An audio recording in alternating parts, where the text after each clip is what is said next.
Today is Tuesday, May 28th, 2013, 7 o'clock of the Planning Commission for the City of Canby. The TV audience, we should be online here shortly, and we have 4 commissioners present, so we do have a quorum to conduct business. The first item of business is citizen input on non-agenda items. This is our time for citizens to contact us and comment about areas of special or any unique concerns.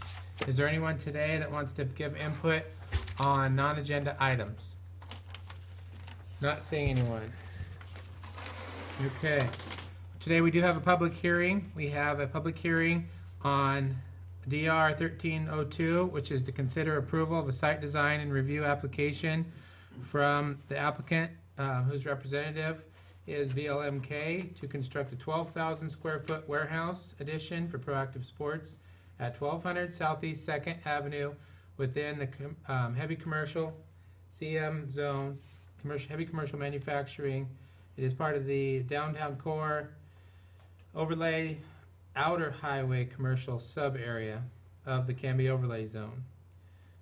So with that said, before we get into the staff report, let me read our public hearing format procedures.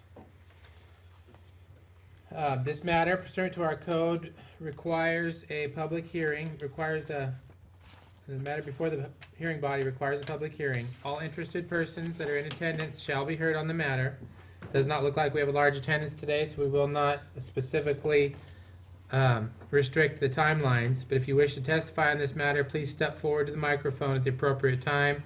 State your name, address, and your interest in the matter. The public hearing format will be conducted as follows. First will be the staff report, then will be questions by the commission to staff. Then we will have open public hearing for testimony, first from the applicant, then from the any other proponents, then any opponents, and then rebuttal by the applicant or the representative. Then we will close the public hearing. We will ask any questions amongst ourselves and discuss as we deliberate towards a decision. Everyone present that has an opinion on this is encouraged to testify, even if it's only to concur with previous testimony. This can give you the ability to make arguments at a later date. All questions must be directed through the chair. Any evidence to consider must be submitted to the hearing body for public access. All written testimony previously received both for and against the application shall be summarized by staff and presented briefly to the hearing body during the staff report. Testimony and evidence must be directed toward the applicable approval criteria listed on the code and on page 2 of the staff report, or other criteria in the comprehensive plan or land use regulations which the person believes to apply in the decision. Now I laugh because we used to have the criteria on the wall, and we no longer have that anymore, but it's always in the code.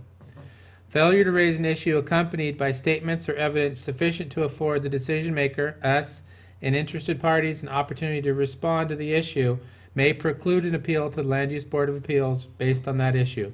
Failure of an applicant to raise constitutional or other issues relating to the proposed conditions of approval with sufficient specificity to allow the local government to respond to the issue may preclude an action for damages in circuit court.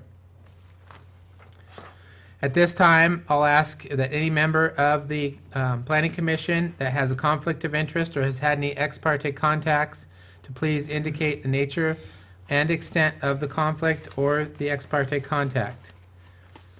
And then whether you intend to participate or abstain from hearing in the present matter. Is there anyone that has any conflicts of interest or ex parte contacts to disclose? None. Okay. None. Okay. Is there anyone in the audience that has any questions or concerns about anyone's ability to make a decision on this today? Okay. Therefore, we will open the public hearing by moving forward with the staff report. Good evening, Mr. Chair and Commissioners. Tonight we have a design review application for your consideration. It's located at 1200 Southeast 2nd Avenue. The lot size, and it's this lot here that's on the screen is moderately red. So it's, the lot size, total lot size is about 2.2 acres, in the heavy commercial manufacturing CM zone and the outer highway commercial sub-area of the downtown Kennedy overlay zone. The owner is JSL Investments / Proactive Sports. Applicant is BLMK Engineers. File number DR1302. This is an aerial of the site, and the site before us tonight is in yellow there.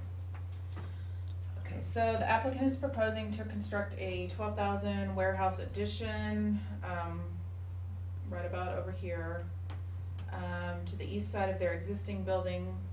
The existing building is a 23,000 square foot metal building. Primary vehicle access will remain from Southeast 2nd Avenue, but with this project, the applicant will also be gaining access via a 30-foot access utility easement from the neighboring property off Southeast 3rd, so that would be this driveway right here. The facility will accommodate storage of sporting goods products.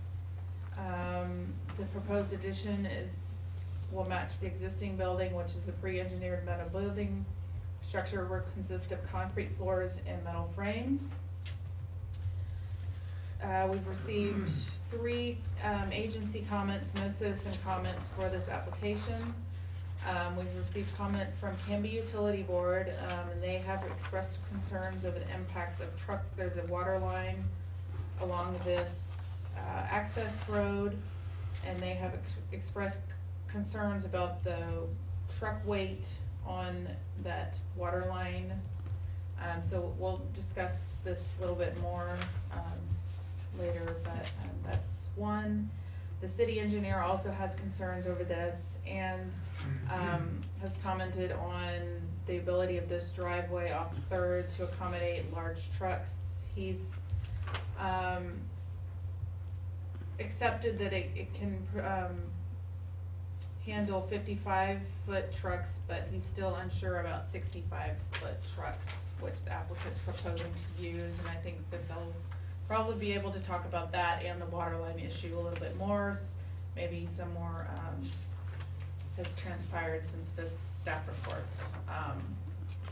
And then Canby Telecom responded with a standard service information. A neighborhood meeting was not required because the area is surrounded by industrial and commercial uses. So I'll go over a couple of code interpretations from the staff report and then the conditions of approval. The loading facility, as far as I can tell from the site, I think they're proposing one new. It doesn't quite meet the dimensions from 1610 parking and loading, but no conditions were recommended to change these dimensions. I think they're going to accommodate what they need to there. So I think the loading facility should be sufficient. No additional, it's actually manufacturer and distribution listed as a conditional use under the CM, but they obtained one when they originally built this in 1997. So we didn't require an additional conditional use permit. And the main reason they did this original design review, from what I can tell from the files from 1997, did propose this addition as part of a master plan, but other utility, it's been a while since 1997, so sometimes staff can do an administrative modification, but since so many ordinances, specifically the downtown overlay zone and other utilities, probably have different standards and ordinances since 1997, and that's why we require the site and design review. So let's see. Applicant's narrative states that outdoor storage and garbage collection area is going to be indoor. so no screening of that is necessary. Just something to think about though, if it was maybe a commercial building along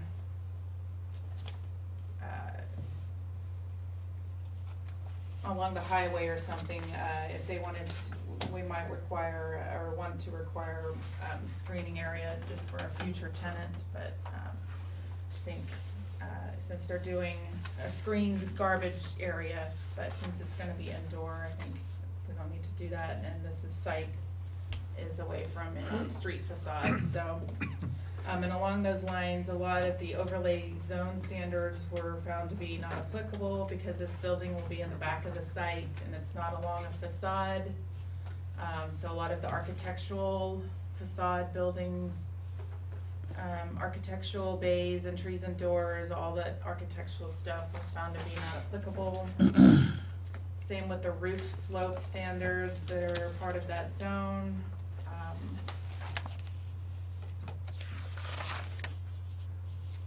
Let's see. Oh, one other thing, they're proposing to have parking right along the property line, which normally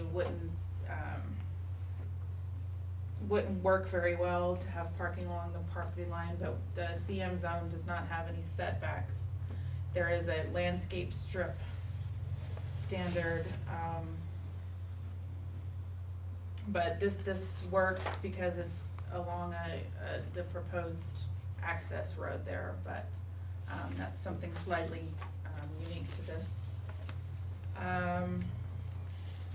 We didn't require a lighting plan detailing all the existing lights. Inventory in our code, it does say a 50% increase in floor area. It requires the full site to be subject to the lighting standards chapter. The existing additional floor area, I think, is slightly by a couple of square feet over 50%, but we're only just evaluating this one light to be, I think that's adequate if the planning commission concurs. The site design review matrix contains many discretionary interpretations. Please ask if you want me to go over that. I do have one of those. Sure. On those, I think you had said that no points were being assigned for parking space numbers because only 12 spaces are required, but 32 spaces were proposed.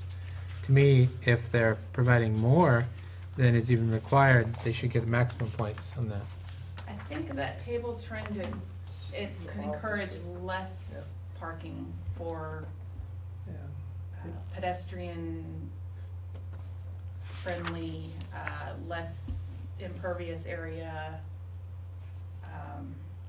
more focus on building facades rather than parking lots. But we had. But you know, I could be interpreting that wrong. So said. Oh, okay. Let's see. Greater than 120%. Okay. Yeah. Yeah. Okay. I would agree with your interpretation of that. To meet the 15% required landscaping percentage, applicant included some of their existing landscaping. It was kind of hard to evaluate. All these areas will be landscaped here. It's a little difficult to evaluate the square footage of those areas, but I think if you have any concerns about that, just ask the applicant. And then I think this is maybe under, I think when we reviewed one of the churches, this issue of the landscaping islands was brought up to break up parking rows of not more than 16 spaces should have landscaping islands to break up into 8 contiguous spaces, and then having like a landscape island here or here. I mean, it probably wouldn't be something appropriate to require for this, so that's why we didn't put that as a condition or anything, but that issue seems to come up every application, so. Is that standard the same regardless of the zone it's in? Yeah. I mean, I can't remember. any site That design seems like review. that would be a commercial or retail Yeah. or residential type It's zone for any, it's requirement. under the site and design review chapter, so. Okay.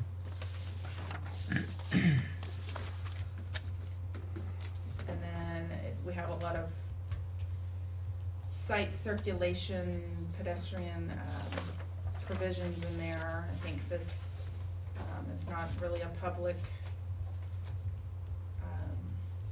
building, and they are proposing a private sidewalk here from their parking to the entrance on the side here. So we found that pedestrian site circulation was sufficient.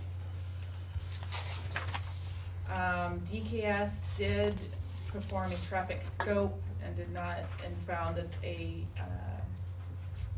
full-on traffic study was not needed. And they did recommend a condition that the city engineer evaluate the access drive off Third for its adequacy in handling large trucks.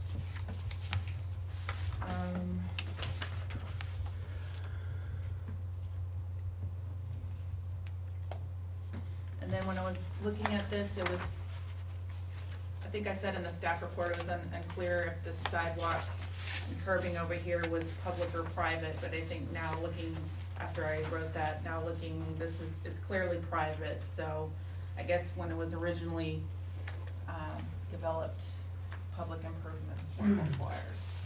Public facade improvements weren't required, so anything that there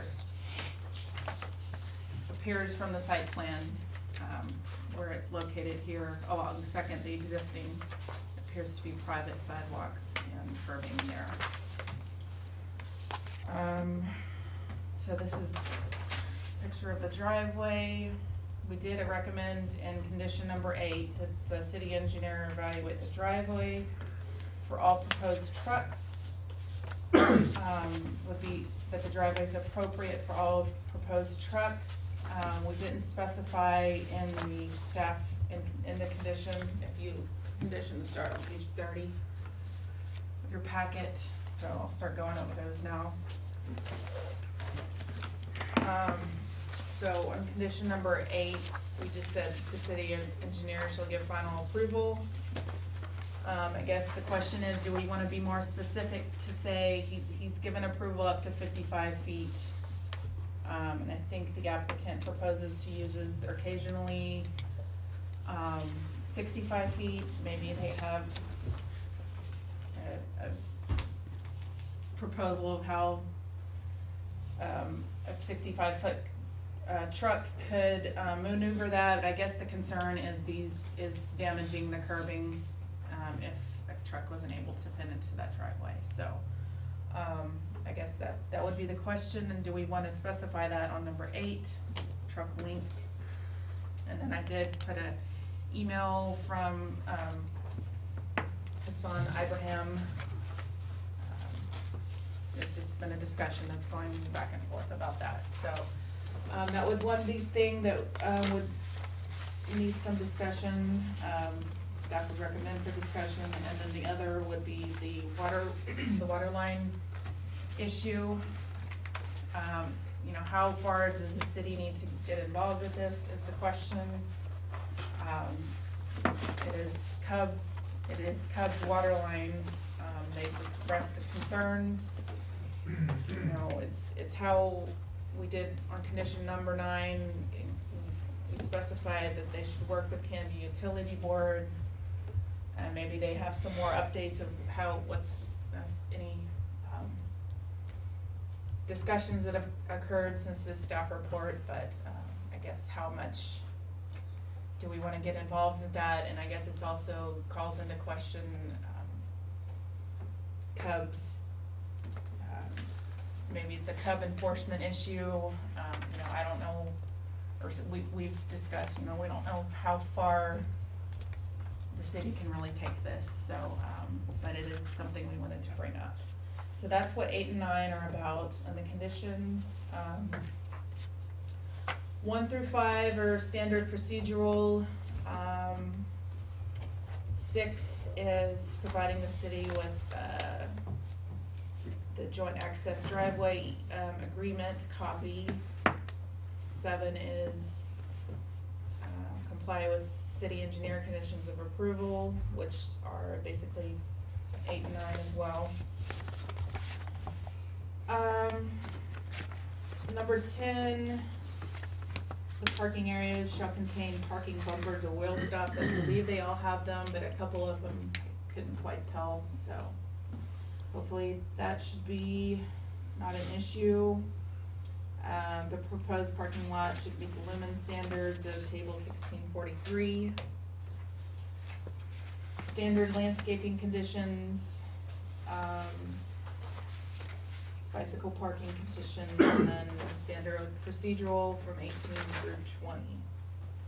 So, so based on these conditions of approval, staff recommends approval of site design review file 1302. And with that, I conclude my staff report and Question for welcome you. any questions. Do you know what size water line that is and who it serves? I think that's a question for the applicant. Okay. Or Brian, do you know? I think we have it in the packet somewhere. It says the size, but I think I know. From what I read. So, Mr. Chair, I got a couple questions. Go ahead. The first one is, I guess this is more of a process question that confuses me as to. So we have the city engineer saying, hey, we should look at the pipe. We got DKS saying, hey, the city engineer should look at that access road. It sounds like there's this going on of, well, I should look, well, you should look, but no one's looking, as opposed to an application that says, yes, this is good for, and I've looked at it, and it's good for. It just doesn't come across as I've looked at it, we're good. Yeah, we haven't, we can't get there from working with our city engineer because he says it really takes proof by use of templates. You can't go visit the site and say, oh yeah, it looks like it's going to handle a 65-foot long truck. You need to use templates. And so we've turned that back to the applicant. And the applicant has graciously provided us templates and proof that a 55-foot long truck will work, according to our city engineer reviewing what he provided. But they have not actually provided us that information in terms of a 65-foot long truck. So therefore, the city engineer isn't ready to blanket say, yeah, it's adequate for that length of truck. Okay. And these templates, what we're talking about, are on page 38, 37. So we're talking 55, well, this is always really accurate, because I guess the question is at 55 with or without the trailer, not with or without the truck. Is it a 55-foot trailer with a truck? It'd be the whole thing. Okay, so bumper to bumper, basically. Yeah. Okay. The other one is, I'm kind of, actually I got 3, I guess. Is there a provision to improve the access road? It didn't sound like there was. No, it's a private road. Right. And the only reason to improve it is to protect the water line. There'd be no other reason to consider improving it because it's paved, it's in good shape. Okay.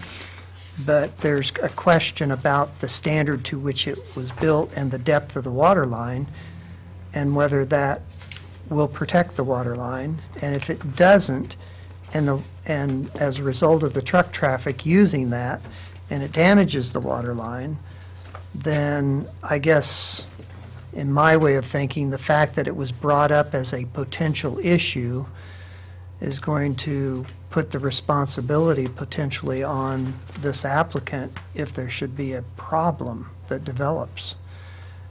Whether they can prove that it's because of the trucks going across the street, I don't know.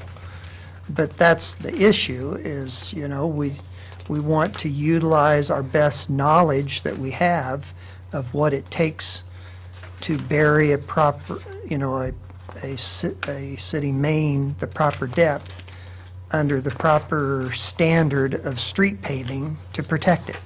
So does Cub know how deep that is? And if this was a public street, then we would have been guaranteed that all of that was taken Right. care of. But since it's a private street, there seems to be a question as to what standard it was built to, and did the pipe get buried the normal depth?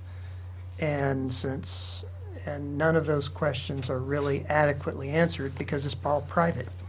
Okay. And there has been some work done by the applicant. They've responded immediately to trying to gather what they felt was a proper amount of information, but it doesn't seem to be satisfactory to Canby Utility at this point.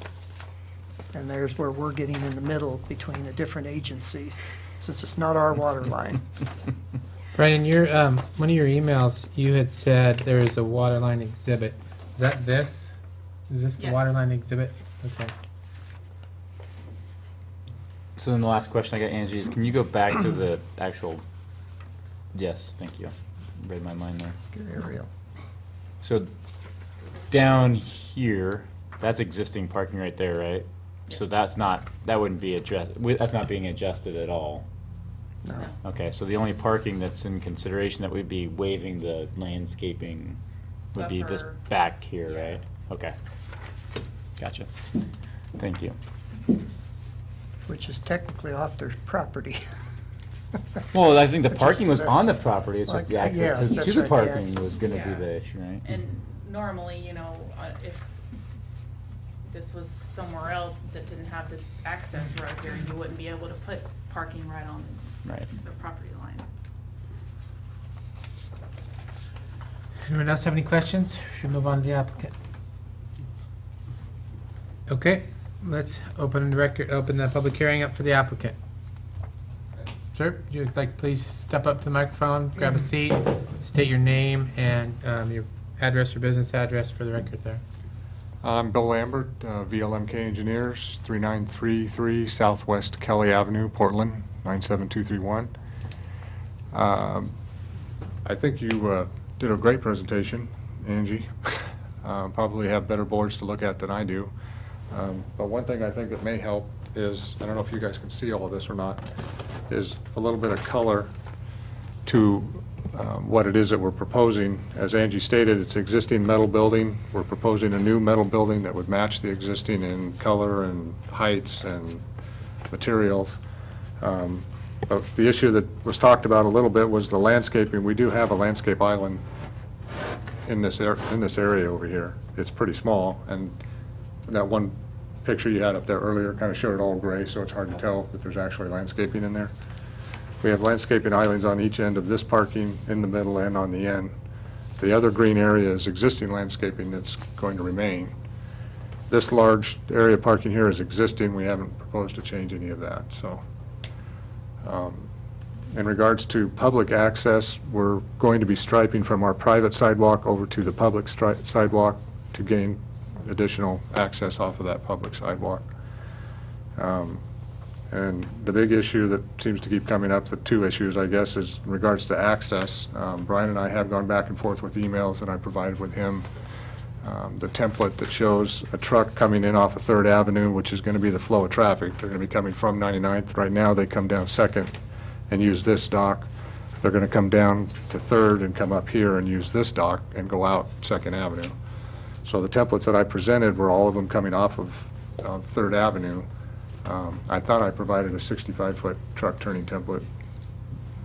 I don't have those templates here in front of me, but I can certainly do that if the engineer is having questions about that.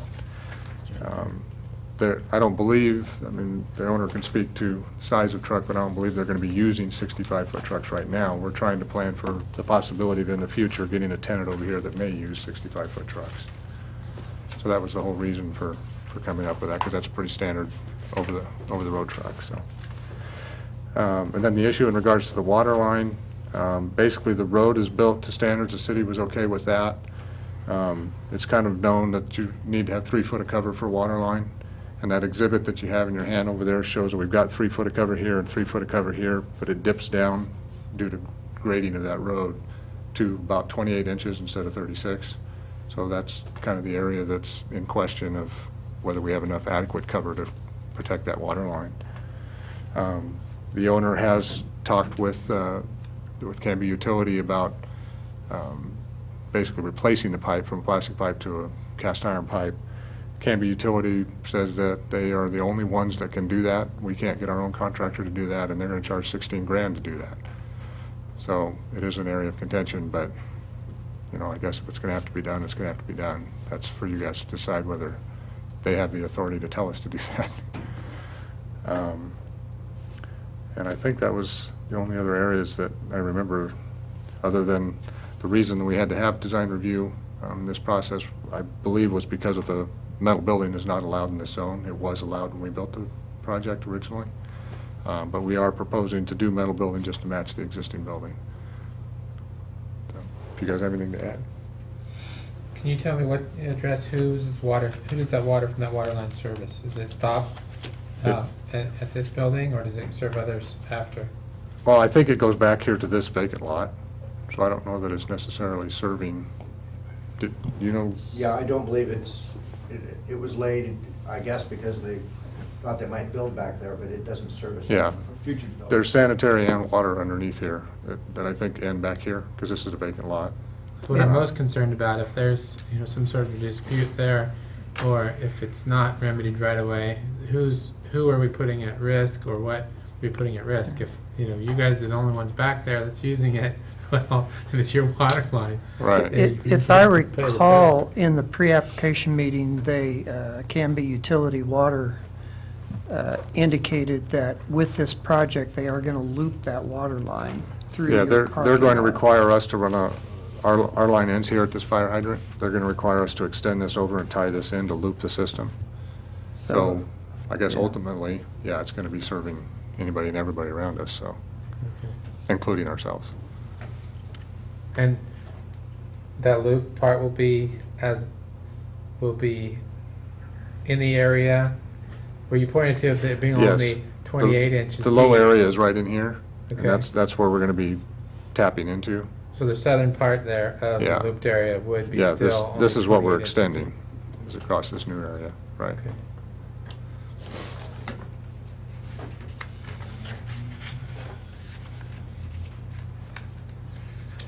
Does anyone else have any other questions? Sure.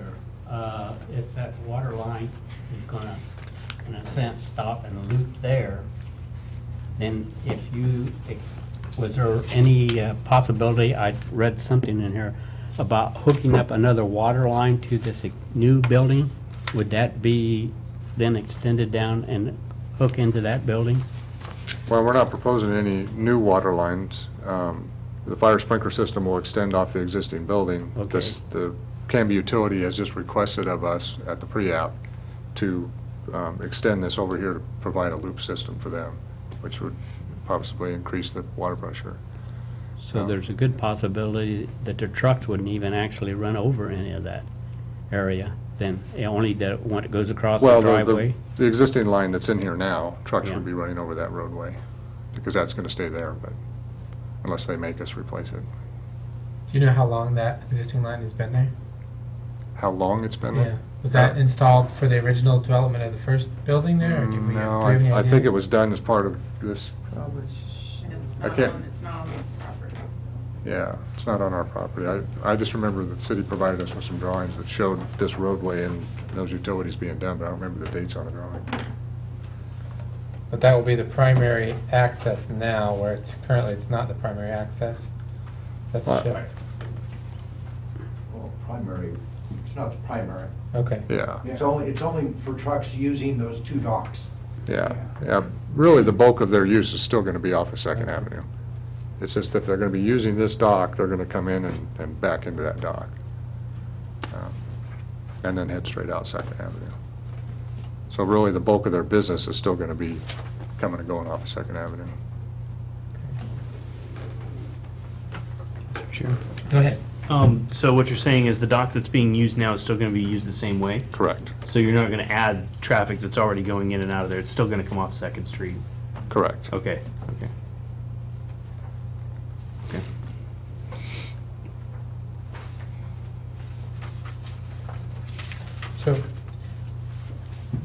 I'm usually not dense, but I'm feeling dense today. If you're looping the water system to connecting that water system to that other line, how are you not connected, or how are you connected right now? Is your current water coming from the other side? The current water's coming from Okay, Second so it's Avenue. coming from the Yes. entirely opposite side. Yeah, it Okay. comes down here to this fire hydrant, and it goes off and feeds our So building. right now, you're not even using this That's water line? correct. That's- No. Correct. Okay, okay, that makes sense now.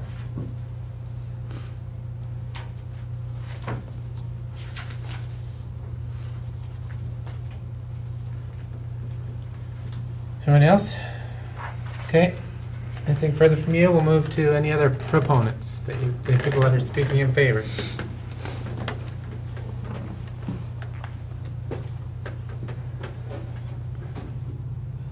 Nobody else. We have a city councilor in the audience. He's keeping mum, maybe. I'm here to learn too. Okay. Not hearing any other proponents and not seeing anyone else in the audience, I guess, I'll still mention it. Is there anyone that wants to speak in opposition to this? Okay. If there's no opposition, there's no need for you guys to have a rebuttal. If you'd like to make another comment, I'll give you a chance. But I have a follow-up for staff, actually. On the, Angie, you brought up the screening issue. Is there not, if it changed hands, because that was one of the topics you brought up, if it was to change hands, say 5, 10, 15 years down the road, would they not still be in compliance? Would they not have to, and they chose to handle the garbage differently, would they not have to comply with the city code associated with screening the garbage? It's hard to enforce that after the fact, and, we've gotten complaints about such a thing. Because we could tell them, hey, Yeah. throw some screening up, but Yeah, there's no garbage, yeah. screen No, the it's- ground or yeah, what? Yeah, but, we get complaints about, why is this dumpster not screened? It was probably put in there before there were screening regulations, but I guess in this case, the original building put their garbage indoor, and then potentially another tenant, I guess, would come along and just have an unscreened dumpster, potentially, Okay. so. let me propose one question, or I guess proposition to the applicants. Staff has put together a proposed condition on here, which seems reasonable when you read it, but my concern is it may be a bit vague and hard to determine exactly what it said. That's number 9. It says the owner applicant shall work with Canby Utility Board to address the issue of truck weight on the water line along the access road from Southeast 3rd. I can tell you right now that my predisposition will be that we clarify that in some form or fashion. Do you have any input into how we might go about clarifying that and making it more definite? Well, I think a little bit of what Angie said is clarifying whether they have, I guess, the authority or jurisdiction to make us replace the line, or as a city, you say, well, I guess you're saying it's not your line, so say, no, they don't have the authority to do that, to impose additional cost to our project. I don't know. I'm not sure we have that authority, first of all. But so what we have the authority is put language in on our conditions of approval. Right, And so if correct. there's language here that makes sense for us to add that sort of helps everybody guarantee that this will get worked out in some way. Well, Steph is perfectly right to say shall work with, but work with doesn't really give us an answer on whether you did enough or not enough. And so that's kind of the problem I'm trying to solve here. we've kind of already done that, and the fact that my owner has contacted Canby Utility and has talked with them about, what do we have to do? There was a couple different proposals of adding asphalt or replacing the line, and then they said that the cost to replace the line was $16,000. I told them to go back and get a cost from their contractor. Canby Utility said they cannot do that, that they are the only ones that can replace that line. So I don't know if that's working with, We're agreeing to replace the line if approved. if being told to. So I don't know how else you'd want to word that. We are working with them already, so. I mean, I don't know if they have the authority to shut off your water. So- That's Well, we don't- the questions Exactly. we've been asking. So what we've thought about, and I don't know the answer for certain, but normally Canby Utility does have the authority because they need a water meter. Well, in this case, they don't need a water meter. And so Right. they don't allow them a water meter until they meet their terms of conditions of service. And they have a right to have standards to protect the city and the citizens from, breakage in pipes, et cetera, et cetera. That's why everyone has standards. And so in this case, though, it's because of the addition and not the need for another water meter, and the line is already there, and the road is already there, the only thing we can think of that they could force the issue is to turn off their water, and they're not going to turn off the water to an existing business that's been in business for how many years? Well, and we don't get the water from that line anyways. That's not our water supply. Exactly. So I don't know what they would use, and so to me, it goes into the scenario that we don't want to see, is that the truck traffic goes on the road, and where the adequate cover doesn't exist, they damage the pipe, there's a leak, and now it's impacting several businesses in the area because they're looped now. So let me ask the applicants this, what are your existing rights to travel on that road? Do you have None. no rights specifically? We've already had agreements with the neighbor to do the easement. It hasn't been recorded yet, so Okay. And what- currently we have no rights on there. But you have the ability to have that, and what is that easement, what's the, It's an access/utility easement because as part of our development, we're going to tie into that sanitary line that's in there. okay. So it used to be an access easement, we're changing it to be access utility. What I'm getting at is you could probably have that easement regardless of whether this is approved or not approved. Yeah, that easement is an agreement with the neighbor. It has nothing to do with Yeah. the utility company because it's the neighbor's property. Mr. Chair? Yeah. Question, so if Canby Utility is saying that they're the only ones that can touch this water line, is that saying that they're the ones that put the water line in the first place? Because if they can't have a private contractor do it, how did it get there? Well, the applicant may have just hit on part of the issue, I'm not 100% sure, but that water line may not currently be protected by a utility easement. It may just be an access easement. Correct. There's, not that I'm aware of it. And there's so an they're easement there. finding that out now. So I think Canby Utility is saying, hey, here's an opportunity, since they want to make use of this and tie to it, to get a utility easement that protects their public investment that's in this, under this driveway. And so I think in some aspects, this developer, by proposing the use of this alternative access, is going to solve an issue that's out there by dedicating a utility easement that will be very useful and beneficial to Canby Utility to have. And by connecting to it, they need to make sure that it becomes a public utility easement, because now it's not serving one property any longer. It's going to be serving a system. And let me propose something to the applicant, because we don't have a rebuttal here, or anybody giving and taking, so I'll take it. And just propose an idea, and obviously this would have to pass with other commissioners too, but my idea might be, I'd like to get your take on this, that condition 9 be potentially amended to, the owner applicant shall work with the Canby Utility Board to address any mandatory legal requirements relating to the issue of truck weight on the water line access, but at a minimum will replace the piping. Well, I don't like the word any. But those are legal requirements. The reason I'm trying to get at it is that you guys don't have a fight. Anytime there's uncertainty, and we're giving a permit based on uncertainty, Right, if it's a legal requirement, they're going to be able to force you to do it either way. right. That's my take on it. So that's why I proposed that. But you don't have to, I'm just throwing this out there. No, I understand. And they're not asking us to replace the whole pipe, they're just asking us to replace the pipe that's in front of our driveway. The part Front that's of the less than access. 36-inch cover, Okay. which is, I don't know, 50 feet long or something to that extent. I don't know what it is, but Maybe not even that one. yeah, maybe not even that much.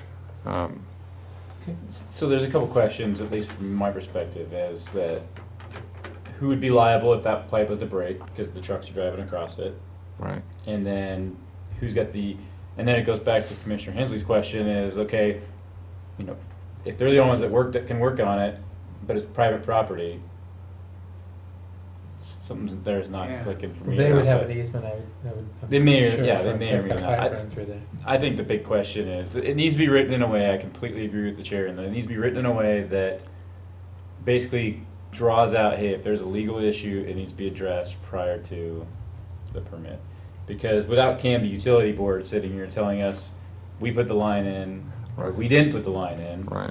we have this right, we don't have this right, because there's no one here from Right. them, and we don't want to, I personally don't want to hold this whole deal up to wait till Canby Utility Board can send somebody Right. over here Right. to address this issue.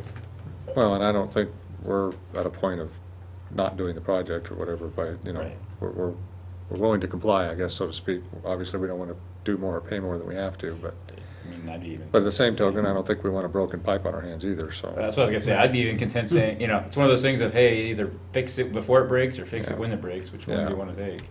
Yeah. Yeah, that's kind of what I was asking, who it serves. Well, Nobody's out of water. It'd probably be Turn more it of off and a go legal fix it. battle if it breaks later than dealing with it now, so. Yeah. Yeah. I Okay, don't- any other I don't questions? believe Cub put that line in. I think they might have requested the line be put in by our neighbors. That's the impression I got. Okay, why wasn't it put into standards then to the, That's one of the reasons it wasn't, was the impression I got from Doug Kwan, Mm-hmm.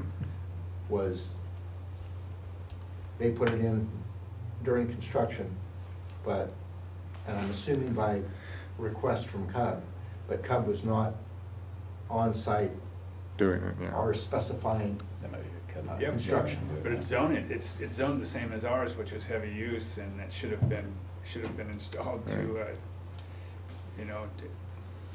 to To correct standards spe- at the time, yeah, whatever they were. And it hasn't been in that long. It's Okay. not that old. Well, let's get back on track here. So, any last comments by the applicant or applicant's representatives, or we'll close the public hearing? Nope. Okay, that will close public hearing, and we will move to commission deliberation. Anybody have any thoughts or motions or anything like that?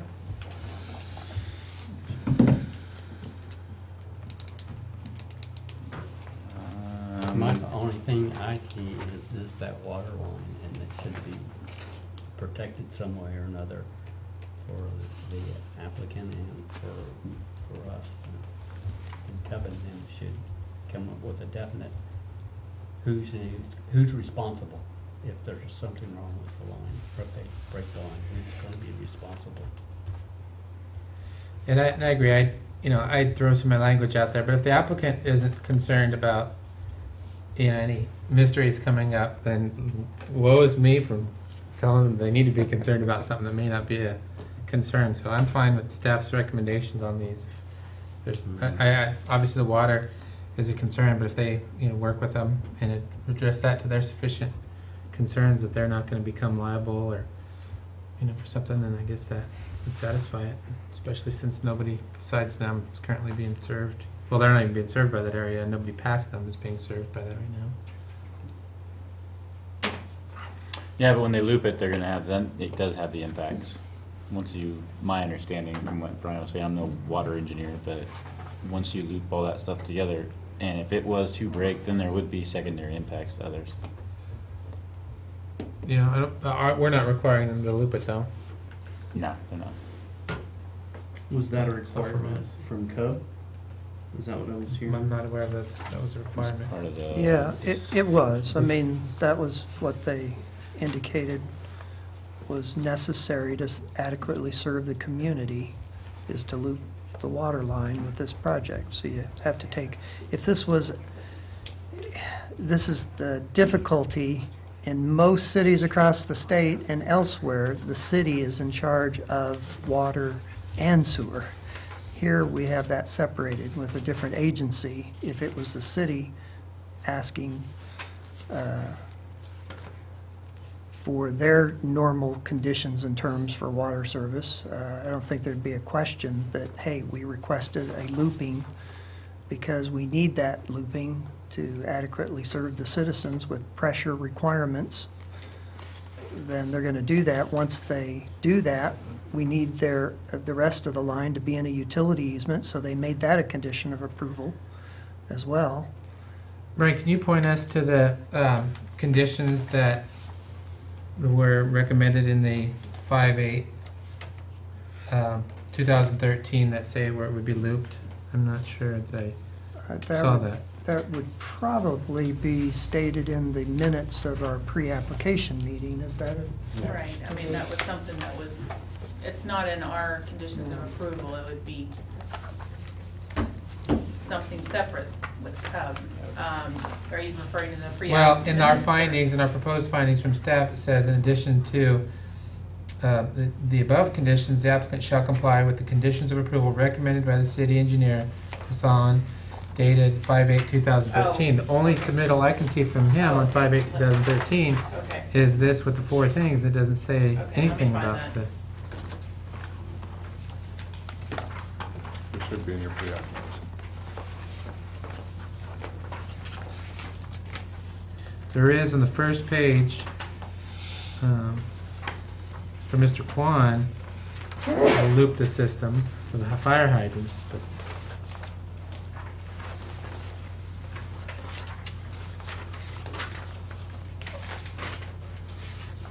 page 91. I don't remember it like that. And he kind of stated it in, Can you, which, ours are not page numbered in as high as 91. Ours change every single. Yeah. Up in the top. It's the same one you're looking at, it's the comment form from Okay. And you stated it where? so Hassan, I believe in number 2 there, in comment number 2, that's talking about the water line issue and engineer talk.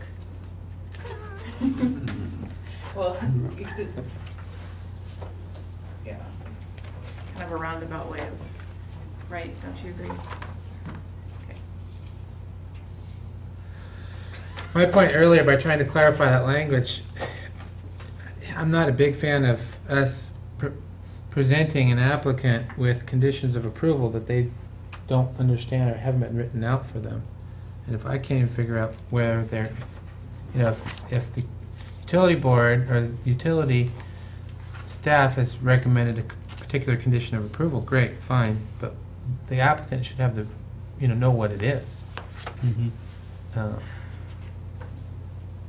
That's So what she either I'm state asking. fix the water I line mean, or you don't could fix say, the water you line. know, Yeah. You know, we recommend that this only be approved if the water line is fixed. Mhm.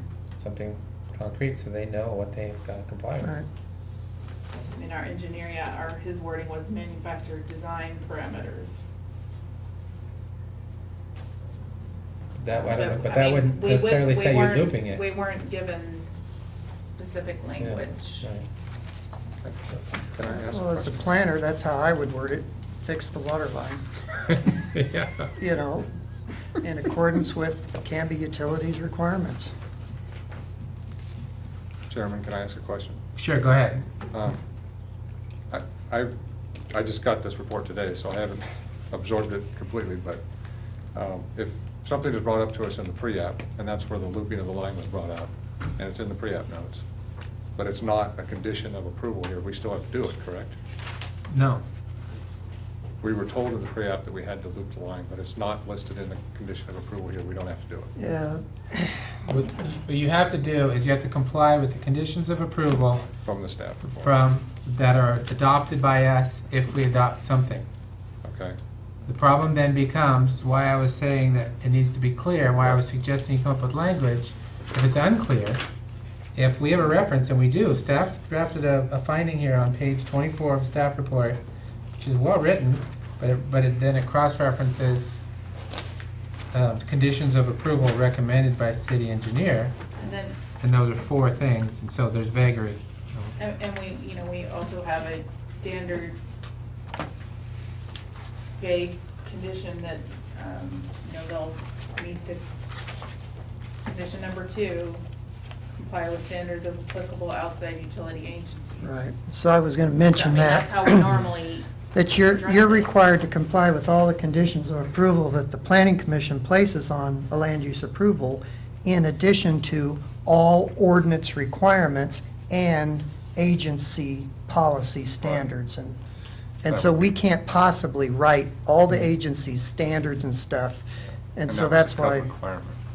Right. that's why we have to count on them meeting Kind of those. like if you want water, if you want electricity, if you want gas, you're gonna have to do what. It would be good. Right. So then is they condition want. 9 in there Yeah. not covered by this because it's, doesn't impact their property directly? Otherwise, it seems like condition 9 is really a moot point if we've got it. It is somewhat repetitious. Yeah, redundant. so, yeah. Mr. Chairman, can I make a suggestion? Sure, What if you Mr. Counselor. have the line inspected, and if it's deemed that it needs to be replaced, then the applicant agrees to replace it. If it's deemed to be sufficient, then the applicant provides a warranty that if any of their trucks rupture that line at some point, they will agree to be responsible for repair. Counselor Coleman, that's an excellent suggestion. One of the difficulties for us is it's not necessarily our job to throw out every possible solution, but that's a great suggestion.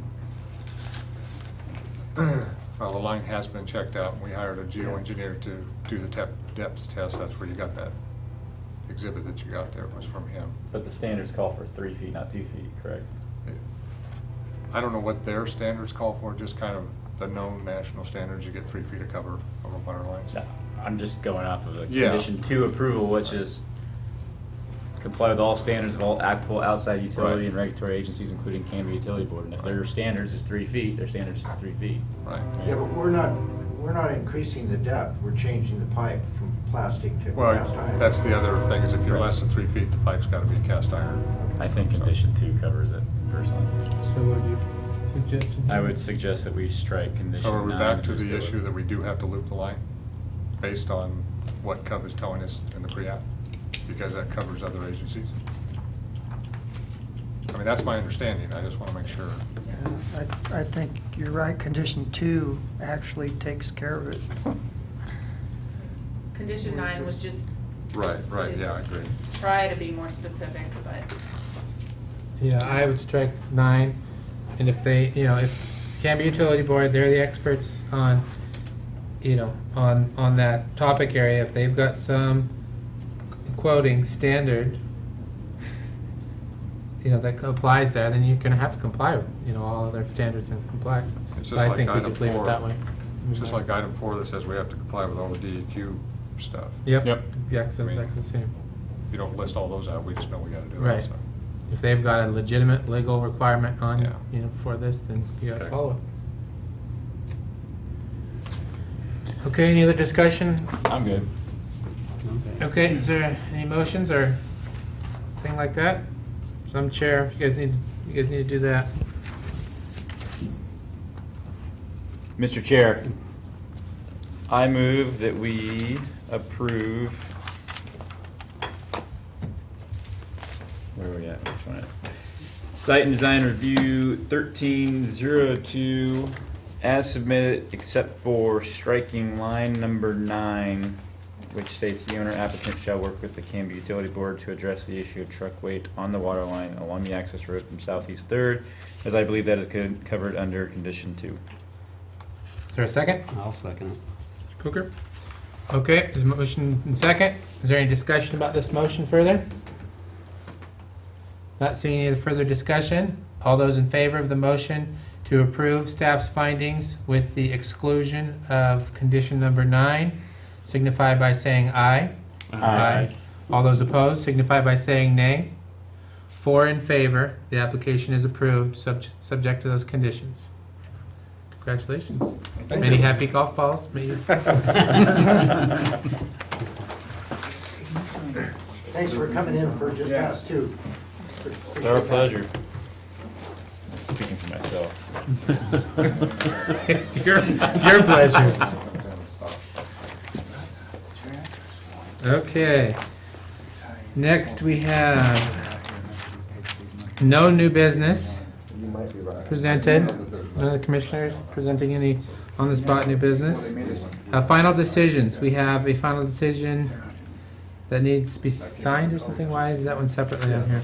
This is the final findings in order normally, or sometimes in the past that we've done this. We've anticipated your approval, and we've prepared the findings so we don't have to come back This in is 2 your written weeks. decision. Oh, okay. For this item tonight, So the idea is we'll fill in the blanks there, and you'll have a reasonable trust in staff to fill in the blanks. and delete And condition delete 9. Condition 9, so that you can sign that and we can get the final decision moving on its way. Okay. Is there a motion to have me sign these pre-printed findings, since all we did was adopt staff's